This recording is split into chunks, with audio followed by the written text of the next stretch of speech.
2018 തോന്നുന്നുണ്ട്.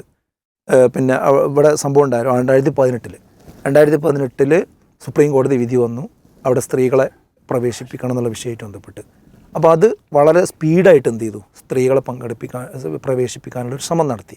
ആ ശ്രമം നടത്തിയപ്പോൾ അത് വിശ്വാസികളെ പ്രയാസപ്പെടുത്തി, അങ്ങോട്ടും ഇങ്ങോട്ടും ഇഷ്യൂസ് ഉണ്ടായി.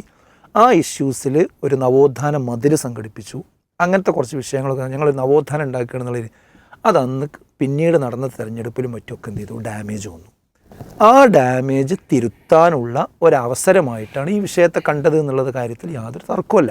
അതാണ് ഇപ്പോൾ യഥാർത്ഥത്തിൽ ഇവിടെ സംഭവിച്ചിട്ടുള്ളത്. പിന്നെ മാത്രമല്ല, അന്ന് നമ്മുടെ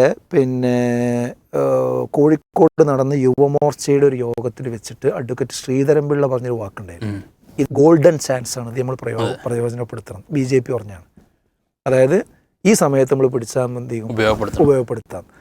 അപ്പോൾ അത് അവർ ഗോൾഡൻ ചാൻസ് ആക്കിയപ്പോൾ ഇവരെന്ത് ചെയ്തു, പ്രതിരോധത്തിലായി. അപ്പോൾ ഇതിപ്പോൾ ഒരു ഗോൾഡൻ ചാൻസ് ആക്കിയിട്ട് എന്ത് ചെയ്യാണ്, ഉപയോഗപ്പെടുത്തിയിട്ട് പിന്നെ ഈ വിശ്വാസികളെ തമ്മിൽ അങ്ങോട്ടും ഇങ്ങോട്ടും വർഗീയമായി ഭിന്നിപ്പിക്കാൻ വേണ്ടിയുള്ള ഒരു പരിശ്രമമാണ് യഥാർത്ഥത്തിൽ ഇവിടെ നടക്കുന്നത്. അപ്പോൾ അതാണ് ഞാൻ പറഞ്ഞത്. എന്താ വെച്ചാൽ, എന്നിട്ട് അതിനു വേണ്ടി എന്ത് ചെയ്യുക, ഈ ആളുകളെ വിളിച്ചു കൂട്ടിയിട്ട് അവിടെ ശ്ലോകം ചൊല്ലി അവിടെ അവരുടെ കാര്യങ്ങൾ പ്രസംഗിച്ച് അതിൻ്റെ വിഷയങ്ങളിലേക്ക് കടന്നുപോയി. അതൊക്കെ ആ വിശ്വാസികൾ ചെയ്യേണ്ട കാര്യങ്ങൾ, അതൊന്നും ഒരു സർക്കാർ ചെയ്യേണ്ടതല്ല.